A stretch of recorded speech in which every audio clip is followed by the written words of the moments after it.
In a stunning turn of events, Christina Bobb, once a trusted legal advisor to Donald Trump, now faces the haunting possibility of spending the remainder of her days behind cold prison walls. The recent indictment in Arizona has cast a dark cloud over her future, leaving her with a daunting uncertainty that looms over her every waking moment. Currently holding a prominent position as the leader of the Republican National Committee's Election Integrity Unit, Bobb finds herself entangled in a web of legal troubles. Arizona's Attorney General, Kris Mayes, has taken decisive action, accusing Bobb of being involved in a nefarious plot to overturn the 2020 presidential election results in favor of Trump. In a public announcement that sent shockwaves through the political landscape, Mayes revealed that a total of 18 individuals, including Bobb, now face serious charges. These charges range from fraud and forgery to conspiracy, all stemming from their alleged participation in a scheme to deceitfully declare Trump as the victor over Joe Biden in Arizona. It is worth noting that while Trump himself has not been formally charged in connection with the Arizona fake elector scheme,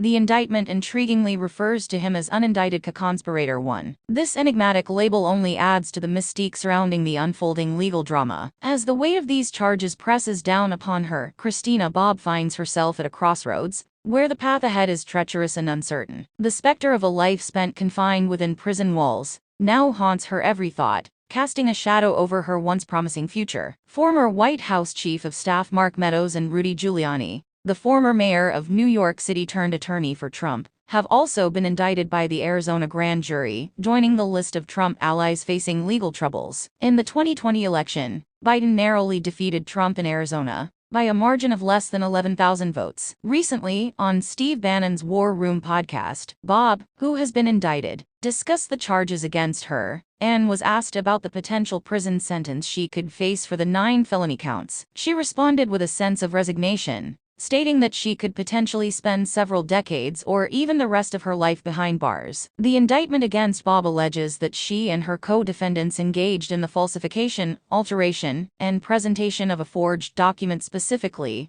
the second of 2 certificates of votes for President Donald J. Trump and Vice President Michael Pence, which were submitted by the Arizona Republican electors to the Archivist of the United States between November 3, 2020, and January 6, 2021. Newsweek has reached out to the RNC for comment via their website. Bobb's indictment shed light on a fiery post he shared on Twitter on December 6, 2020. In this digital realm, he criticized the then Arizona House Speaker, Russell "Rusty" Bowers, for cunningly exploiting the coronavirus pandemic as a flimsy excuse to shutter the chamber for a whole week. Bobb's words danced across the screen, accusing Bowers of desperately seeking a shield to appease his irate constituents, all while turning a blind eye to the festering fraud within his own state. It was a rare occurrence, the closure of the chamber, an unprecedented event in the midst of the pandemic.